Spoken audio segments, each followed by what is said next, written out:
డబ్బు, అనారోగ్యం, ఉద్యోగం, వ్యాపారం, అప్పులతో బాధపడుతున్నారా? మీకోసమే లాంచ్ యువర్ ఫ్యూచర్ ప్రోగ్రామ్. నమస్తే, welcome back to Suman TV. Present మనతో పాటు ఉన్నారు సైకాలజిస్ట్ స్నేహలత గారు. నమస్తే మ్యామ్. నమస్తే మేడం, సూసైడ్స్ గురించి మాట్లాడుకుంటే ఈ మధ్య కాలంలో చిన్న పిల్లలు కూడా, అంటే స్కూల్ ఏజ్లో ఉన్న పిల్లలు కూడా కాలేజ్ దగ్గరికి వెళ్తే బీటెక్ కానీ ఇంకా అట్లా చూసుకుంటే సూసైడ్స్ చేసుకోవడం కామన్ అయిపోయింది. అంటే చిన్న చిన్న విషయాలకి, ఇంట్లో తండ్రి తిట్టారనో, టీచర్ తిట్టిందనో, అమ్మ తిట్టిందనో, కొంతమంది ఏంటంటే హాస్టల్లో జాయిన్ చేసిన హాస్టల్ వాతావరణం పడక, హాస్టల్లో ఉండలేక, అక్కడ ఒక పాప బాబు ఏదైనా అంటే ఇమీడియట్లీ సూసైడ్ చేసుకోవడం జరుగుతుంది. ఎందుకు ఇలా జరుగుతున్నాయి అంటారు? ఇక్కడ ఎవరు తప్పు ఉందంటారు? ఇటు తల్లిదండ్రులదా, ఇటు వాళ్ళదా ఆలోచన ధోరణి అంటారా? అంటే పిల్లలకి అసలు ఫస్ట్ వాళ్ళు కావాల్సింది అంటే వాళ్ళ ఇంట్రెస్ట్తో జాయిన్ అయ్యారా? ఏ కోర్స్ అయినా సరే వాళ్ళ ఇంట్రెస్ట్తో జాయిన్ అయ్యారా? వాళ్ళ ఇంట్రెస్ట్తో జాయిన్ అయ్యారనుకోండి, అక్కడ ఎలాంటి ఇష్యూస్ వచ్చినా వాళ్ళు ఫేస్ చేయడానికి రెడీగా ఉంటారు. ఎందుకంటే వాళ్ళ ఇంట్రెస్ట్ ఉంది కాబట్టి. ఇప్పుడు బాబుకి పాపకి అది ఇంట్రెస్ట్ లేదు, కానీ మీరు మాత్రం ఫోర్స్ఫుల్గా హాస్టల్లో జాయిన్ చేస్తారు. కొంతమంది పిల్లలకి ఇంట్లోనే ఉండి చదువుకోవాలి అని ఉంటుంది, వాళ్ళని ఫోర్స్ఫుల్గా హాస్టల్లో జాయిన్ చేస్తారు. ఏంటి అంటే పేరెంట్స్ చెప్తారు, కొన్ని రీజన్స్ చెప్తారు. ఏంటంటే మాకు ఇంట్లో మేము ఉండము, మేము ఇద్దరం జాబ్ చేస్తామనో, లేకపోతే మాకు బయటికి ఎటన్నా వెళ్ళడానికి వీలవ్వట్లేదు, వీళ్ళ ఎగ్జామ్స్, వీళ్ళ కరికులంతో మేము మా మా ఫంక్షన్స్ కానీ ఏమైనా కానీ మ్యాచ్ అవ్వట్లేదు. సో హాస్టల్లో ఉన్నాను అనుకోండి, వాడు చదువుకుంటాడు, మాది మేము ఉంటాము అనేసి అంటారు. అప్పుడు ఏమవుతుందంటే అది ఆపోజిట్గా పోతున్నారు. పిల్లల థాట్ ప్రాసెస్కి ఆపోజిట్ అయింది. ఆపోజిట్ అయినప్పుడు ఏం చేస్తారు, ఇంకా చాలే ఇంకా మనం బతికిన కాడికి అనిపిస్తుంది వాళ్ళకి. ఎందుకు అలా అనిపిస్తుంది అంటే మళ్ళీ ఇవే ఇష్యూస్. ముందు అర్థం చేసుకోండి పిల్లల్ని, వాళ్ళు ఏం చదువుదాం అనుకుంటున్నారు, ఎక్కడ ఉందాం అనుకుంటున్నారు. ఓకే, ఇప్పుడు ఇది ఒక ఇన్సిడెంట్ చెప్తాను మీకు. ఒక బాబుని 6th చదువుతున్నాడు, తీసుకెళ్ళి హాస్టల్లో వేశారు. వాడు భయంకరంగా ఏడుస్తున్నాడు. నేను పోను, నేను అమ్మతో ఉండాలి, నేను ఇంట్లో ఉండాలి. లేదు బాబు, నీకు అక్కడ అందరూ నీ ఫ్రెండ్సే ఉంటారు, ఆడుకోవచ్చు, వాళ్ళతో పాటే ఉండవచ్చు. పిల్లలు ఎంతసేపు ఆడుకుంటారు, ఎంతసేపు ఉంటారు, ఎంతసేపు బయట ఉన్నా కూడా తిరిగి ఇంటికి వెళ్ళాలి, అమ్మ దగ్గరికి వెళ్ళాలి అన్న ఆలోచనలోనే ఉంటారు. కానీ ఫోర్స్ఫుల్గా వీళ్ళు అక్కడ వేస్తే వాళ్ళ మైండ్ ఎలా తయారవుతుంది? ఒకవేళ వాళ్ళు చేసిన కోర్సు యాక్సెప్ట్ చేసి కంప్లీట్ చేసినా కూడా నెక్స్ట్ జాబ్, ఆ జాబ్ ఎక్కడో వస్తుంది, అక్కడికి వెళ్ళిపోతారు. ఇప్పుడు నెక్స్ట్ మా దగ్గరకు వచ్చి ఉండు అనేసి మళ్ళీ ఇదే పేరెంట్స్ మళ్ళీ ఫోర్స్. అప్పుడు వీళ్ళు ఏం చేస్తున్నారు, తీసుకెళ్ళి ఓల్డ్ ఏజ్ హోమ్ చేస్తున్నారు. అక్కడ మీకు కూడా సేమ్ మీ ఏజ్ ఉంటారు, మీరు మాట్లాడుకోవచ్చు, మీ థాట్ ప్రాసెస్కి కలుస్తారు వాళ్ళు. రివర్స్ మళ్ళీ అది ఓల్డ్ ఏజ్ హోమ్స్ ఇంతగానో ఎందుకు ర్యాపిడ్గా పెరుగుతున్నాయి అంటే కారణం ఇదే. ముందు మీరు పిల్లల్ని అర్థం చేసుకోండి, పిల్లలు ఏం చేస్తున్నారు. ఎంతమంది పిల్లలు, ఎంతమంది పేరెంట్స్ వాళ్ళ పిల్లల్ని టచ్ చేసి మాట్లాడతారు? ఎంతమంది పేరెంట్స్ మాట్లాడతారు? ఇలా అంటే మీరు కోపం తెచ్చుకోకండి, మీ స్పర్శలో ఉన్న ప్రేమ కూడా వాళ్ళకి కావాలి కదా. ఇప్పుడు పిల్లలని ఇలా ఎదురుగా నిలబెట్టి ఏదో నిర్దోషులకు ఎదురుగా నిలబెట్టి మాట్లాడతాము, నువ్వు ఎందుకురా ఇలా చేసావు అనే బదులు పక్కన కూర్చోబెట్టుకొని అసలు ఏమైందన్నా, ఎందుకు ఇలా అయింది అని అడిగారు అనుకోండి, వాడు చెప్తాడు. ఎంతమంది పేరెంట్స్ మేము సంపాదించేదే వాళ్ళకి కోసం, మేము బతికేదే వాళ్ళ కోసము అంటున్నారు కదా. వాళ్ళ కోసం ఈ సంపాదించుడు ఇది అన్నీ కాకుండా టైం ఎంత ఇస్తున్నారు, ఎంత టైం స్పెండ్ చేస్తున్నారు మీరు మీ పిల్లలతో కదా. అట్లీస్ట్ ఒక 1/2 hour, 24 hours ఒక 1/2 hour మీ పిల్లలతో కూర్చొని మాట్లాడడం చేస్తున్నారా? స్కూల్లో ఏం చేసావు, ఎంతవరకు ఉంది, ఎంతసేపు మార్కులు కాదు, స్కూల్లో అసలు యాక్టివిటీస్ ఏం చేసావు, స్కూల్లో నీ ఫ్రెండ్స్ ఎంతమంది ఉన్నారు, వాళ్ళు ఎలా ఉంటారు, ఏం మాట్లాడతారు. ఇది మీరు ఒక 2 days ట్రై చేసి చూడండి. 3rd day వాడే వచ్చి కూర్చొని మీతో చెప్తాడు అన్ని. మార్క్స్ ఉంటేనే కదా మేడం రేపు ఫ్యూచర్ కదా, మార్కులు 100కి 100 రావాలి, 100కి 100 రావాలి. తీసుకెళ్ళి ఓల్డ్ ఏజ్ హోమ్లో వేస్తాడు, 100కి 100 మీరు కూడా అక్కడే ఉండండి. మరి ఓకేనా? అది యాక్సెప్టబుల్ కాదు కదా. అన్నిట్లో 100 రావాలి, A+ గ్రేడ్ రావాలి, ఏదో ఒక్కటి ఎక్స్పెక్ట్ చేయండి, ఇది రావాలి అది రావాలి అంటే కుదరదు కదా. ఇప్పుడు మీరు 100కి 100 కావాలి, మంచి శాలరీ ఉన్న, మంచి పే ఉన్న జాబ్ చేయాలి అంటే ఓకే చేస్తాడు. కానీ మీ దగ్గర ఉండడు. మీరెంత మీ బాబు దగ్గర ఉంటే మీ బాబు మీ దగ్గర అంత ఉండడానికి ట్రై చేస్తాడు.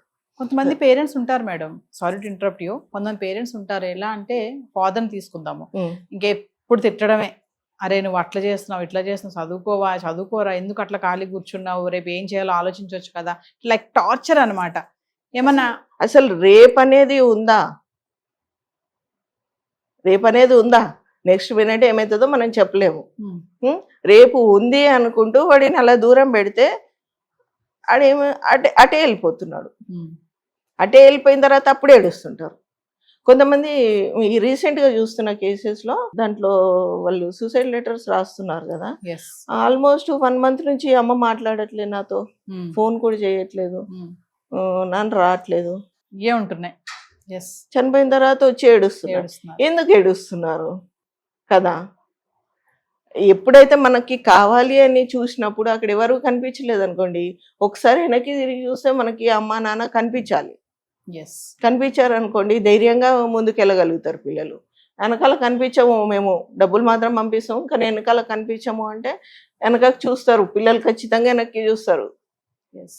అక్కడ ఎవరు లేరు అంటే వాళ్ళ కాన్ఫిడెన్స్ లెవెల్ ఎంత పడిపోతుందంటే అంత పడిపోద్ది. ముందు అసలు ఏం చదువుతున్నారు, అసలు ఎంతవరకు పోతుంది. కొంతమంది పిల్లలు ముందే చెప్తున్నారు, మా వల్ల అవ్వట్లేదు, మ్యాథ్స్ మా వల్ల అవ్వట్లేదు. మెయిన్గా ఎందుకు అవ్వట్లేదు నాన్న, ఏం చేద్దాం మరి దానికి అనేసి కూర్చొని మాట్లాడి దానికి ఒక సొల్యూషన్ చూస్తే సరిపోద్ది. లేదు నువ్వు ఇంకే అట్లనే నడిపించేసి ఏం నడిపించేస్తుంది, వాడికి ప్రెషర్ పెరిగిపోతుంది. ఏం నడిపించేస్తుంది? మ్యాథ్స్ నడవదు, ఈవిడ నడుస్తుంది, మ్యాథ్స్ నడవదు కదా, అది రావాలి కదా. దానికి బోల్డ్ అని ప్రాబ్లమ్స్ వేసుకొని కూర్చుంటుంది, బుక్ నిండా ప్రాబ్లమ్స్ వేసుకొని కూర్చుంటుంది. అది మనకి ప్రాబ్లం అవుతుంది. మనకు ప్రాబ్లం అయింది అని చెప్పినప్పుడు దాని ప్రాబ్లంకి సొల్యూషన్ వెతుకుదాము, మనం కూడా కలిసి వెతుకుదాము, ట్రై చేద్దాము అంటే ఓకే. అంటే మేడం సూసైడ్స్, ఇలా పిల్లల విషయంలో సూసైడ్స్ పెరగడం కారణం తల్లిదండ్రులే అంటారా ముమ్మాటికి? తల్లిదండ్రులని కాదు, అంటే ఇప్పుడు దేనికైనా సరే ఒకటే రీజన్ ఉండదు కదా. ఇప్పుడు ప్రతి పిల్లోడి దగ్గర ఫోన్ ఉంటుంది, దాంట్లో రీల్స్ పెడతారు, డాన్స్ చేసి పెట్టంగానే వాళ్ళకి బోల్డ్ అని వ్యూస్, దాంట్లో డబ్బులు, ఇంకేం డబ్బులు వస్తున్నాయి. మనం ఫైనల్ ఏంటి, మనకి మనీ వచ్చేస్తున్నాయి కదా, మళ్ళీ నేను ఇంకెందుకు చదవాలి కదా. ఎందుకు చేస్తున్నారు వాళ్ళు? డబ్బులు వచ్చేంత వరకు పేరెంట్స్ ఎంకరేజ్ చేస్తున్నారు, ఇది నేను గమనించి చెప్తున్నాను. డబ్బులు వచ్చేంత వరకు ఎంకరేజ్ చేస్తున్నారు, తర్వాత అక్కడ ఒక నెగిటివ్ కామెంట్ వచ్చినా కూడా వీళ్ళు తీసుకోలేకపోతున్నారు. మనం పెద్దవాళ్ళమే ఒక నెగిటివ్ కామెంట్ వస్తే తీసుకోలేము, అలాంటి పిల్లలు ఎలా తీసుకోగలుగుతారు? నెగిటివ్ కామెంట్స్ని తీసుకోలేరు. ఎవరికి చెప్పుకోవాలి? చెప్పుకోవడానికి ఎవరు లేరు. సో ఇంకా బతికిన కాడికి చాలా ఎక్కువైపోయింది. అంటే మాట్లాడుకోవడానికి టైం లేకపోవడము, మీరు అన్నట్టుగా టచ్, ఎంతమంది పేరెంట్స్ నిజంగా క్వశ్చన్ చేసుకోవాలి, ఎంతమంది పేరెంట్స్ పిల్లల్ని టచ్ చేసి మాట్లాడుతున్నారు అని. అంటే ఏమన్నా అడిగామనుకోండి, మీ పిల్లలతో మీరు మాట్లాడతలేదు అసలు, అందుకే తయారయ్యారంటే మాకు అంత టైం లేదండి, మేము జాబ్ చేయాలి, సంపాదించాలి కదా, వాళ్ళ కోసమే కదా, ట్యూషన్లు పెట్టిస్తున్నాం కదా, స్కూల్కి పంపిస్తున్నాం కదా అని చెప్తా ఉంటారు. మరి అట్లీస్ట్ సాటర్డే సండే అయితే అందరికీ హాలిడేసే. అప్పుడు ఆ టైం చూసుకోండి అంటే అప్పుడు అవుటింగ్ వెళ్ళాలి. ఇప్పుడు రీసెంట్గా చూసుకోండి, ఈ 1 weekలో చూసుకోండి, లాంగ్ వీకెండ్ అంటున్నారు. ఈ వాటర్ ఫాల్ ఆ వాటర్ ఫాల్, కొట్టుకుపోయేవాడు కొట్టుకుపోతూనే ఉన్నాడు, వాటర్ ఫాల్ అనుకుంటే ఎంజాయ్ చేసేవాళ్ళు ఎంజాయ్ చేస్తున్నాను. వాళ్ళు ఫోటోలు దిగి స్టేటస్లకు పెట్టడము, వీళ్ళు చూసి బాధపడడం, వీళ్ళై స్టేటస్ పెట్టడం. స్టేటస్ పెట్టుకోవడానికే బతుకుతున్నామా మనము? ఎంజాయ్ చేశారా మీరు అక్కడికి వెళ్ళి? వాటర్ ఫాల్తో చూడలేదు, అక్కడికి వెళ్ళి మీరు కళ్ళతో చూడలేదు, కెమెరాలో చూసారు. కళ్ళతో చూసారా? ఎవరైనా ఒక్కరినన్ను అడగండి, కళ్ళతో మీరు వాటర్ ఫాల్ని చూసారా? ఫీల్ అయ్యారా? ఆ వాటర్ డ్రాప్స్ని ఫీల్ అయ్యారా? లేదు, కెమెరాలోంచి ఫీల్ అయ్యారు. ఎందుకు? సాటర్డే సండే మాత్రమే. వీక్ అంతా బిజీగా ఉంటాం కదా మేడం, ఒక సాటర్డే సండే. ఓకే, సాటర్డే సండేనే నువ్వెలా ఫీల్ అయ్యావు కదా. మీకు ఒక చిన్న స్టోరీ చెప్తాను. ఒక బాబుని వాళ్ళ ఫాదరు ఊరికి తీసుకెళ్తాడు అన్నట్టు, అంటే డిఫరెన్స్ తెలియాలి పిల్లలకి అనేసి తీసుకెళ్తే అక్కడ ఒక 1 వీక్ ఉంటారు. ఆ తర్వాత బ్యాక్ వస్తూ ఉంటే, "నువ్వు అసలు ఏం నేర్చుకున్నావు నాన్న ఇక్కడి నుంచి" అని అడుగుతాడు. అడిగితే ఆ బాబు అంటాడు, "మనం ఎంత బీదవాళ్ళమో తెలిసిపోయింది నాన్న. అదేంట్రా అక్కడ నువ్వు ఇంత బీదవాళ్ళు కూడా బతుకుతున్నారా అనేసి నువ్వు అంటావేమో అనుకొని నేను ఎక్స్పెక్ట్ చేస్తుంటే వీడేంటి ఇలా అంటున్నాడు." అంటే మనకి ఒకటే స్విమ్మింగ్ పూల్ ఉందన్న, ఇక్కడ 5 చెరువులు ఉన్నాయి వీళ్ళకి. అన్ని స్విమ్మింగ్ పూల్సే వీళ్ళకి. మనకు ఒక కుక్ ఉంది నాన్న, వాళ్ళకు బోల్డ్ అని జంతువులు ఉన్నాయి పెట్స్. ఎస్. మనకి లైట్ వేసుకుంటే తప్పితే వెలుతురు కనిపించదు నాన్న, అక్కడ వాళ్ళకి స్కై ఉంది, చుక్కలు ఉన్నాయి. మనం ఎంత బీదో తెలిసింది నాన్న, నువ్వు మంచి పని చేస్తావు నన్ను ఇక్కడికి తీసుకొచ్చి.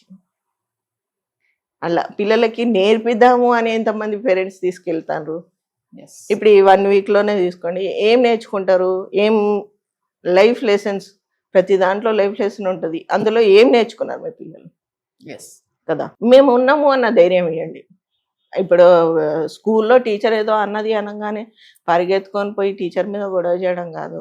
అసలు ఎందుకు జరిగింది గొడవ, అక్కడ ఏం జరిగిందని ఏం తెలుసుకోవాలి. జరిగింది అనేసి ముందు కనుక్కోవాలి. కనుక్కున్న తర్వాత ముందు బాబుని కనుక్కోవాలి, బాబుని కానీ పాపను కానీ కనుక్కోవాలి. ఆ తర్వాత అది ఎందుకు జరిగిందో కనుక్కోవాలి.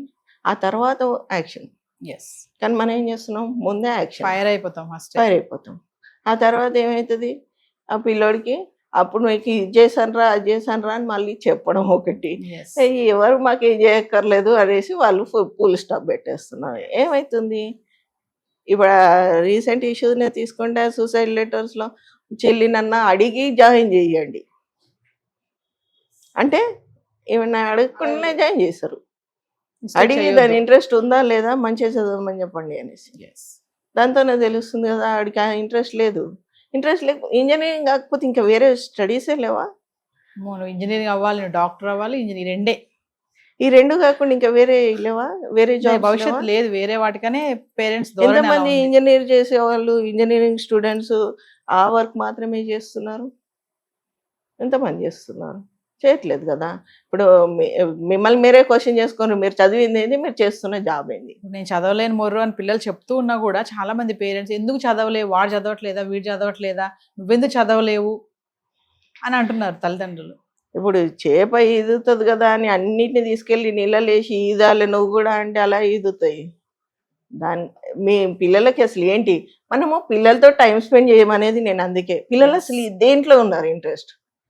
మేము చదువుకునేప్పుడు మాకేంటి కరికులం ఉండేది, ఆ తర్వాత ఫ్రీగా వదిలేసేవాళ్ళు. ఇంట్రెస్ట్ ఉన్నవాళ్ళు క్రికెట్కి వెళ్ళేవాళ్ళు, ఇంట్రెస్ట్ ఉన్నవాళ్ళు కబడ్డీకి వెళ్ళేవారు, ఫుట్బాల్కి వెళ్ళేవాళ్ళు వాళ్ళ ఇంట్రెస్ట్తోనే. ఇప్పుడు ఇంట్రెస్ట్తో ఎంతమంది పిల్లలు పోతున్నారు?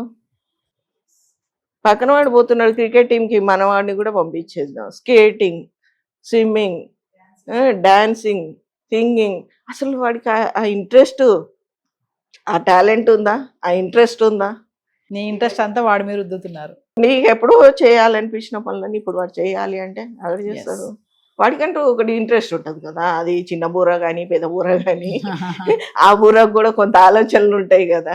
ఆ వాటితో పాటు అసలు ఏం చేయాలనుకుంటున్నాడు, మనం పిల్లలతో టైం స్పెండ్ చేస్తే తెలుస్తుంది మనకి ఏం చేయాలనుకుంటున్నాం. ఫైనల్లీ సూసైడ్స్ ని మనం నివారించాలి అంటే ఎలాంటి స్టెప్స్ తీసుకోవాలి అని అంటారు?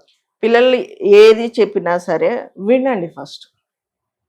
పిల్లలు అంటే పిల్లలే, ఏ స్టేజ్లో ఉన్నా సరే ఫస్ట్ వినండి. అసలు విని అసలు దానికి సొల్యూషన్స్ ఎన్ని ఉన్నాయి, ఆప్షన్స్, మనకు ఆప్షన్స్ ఉంటాయి, ప్రతిదానికి ఆప్షన్స్ ఉంటాయి. ఆ ఆప్షన్స్లో ఏది బాగుంటుంది డిస్కస్ చేయండి. డిస్కస్ చేసి అప్పుడు దాన్ని ఇంప్లిమెంట్ చేయండి. అంతేగాని లేదు లేదు నువ్వు అదే ఖచ్చితంగా చేయాల్సిందే, నువ్వు ఫోర్స్ఫుల్గా అంటే ఫోర్స్ఫుల్గా ఇలా పౌరాన్ని పట్టుకున్నాం అనుకోండి చచ్చిపోతుంది. అదే ఇలా ఉంటాం అనుకోండి ఎగురుతుంది, మళ్ళీ బ్యాక్ మన దగ్గరకు వస్తుంది అది. అదే మీరు ఇలా పీసుకు పెట్టారనుకోండి చచ్చిపోతుంది కదా. దాన్నే సూసైడ్గా. Thank you. ఓకే.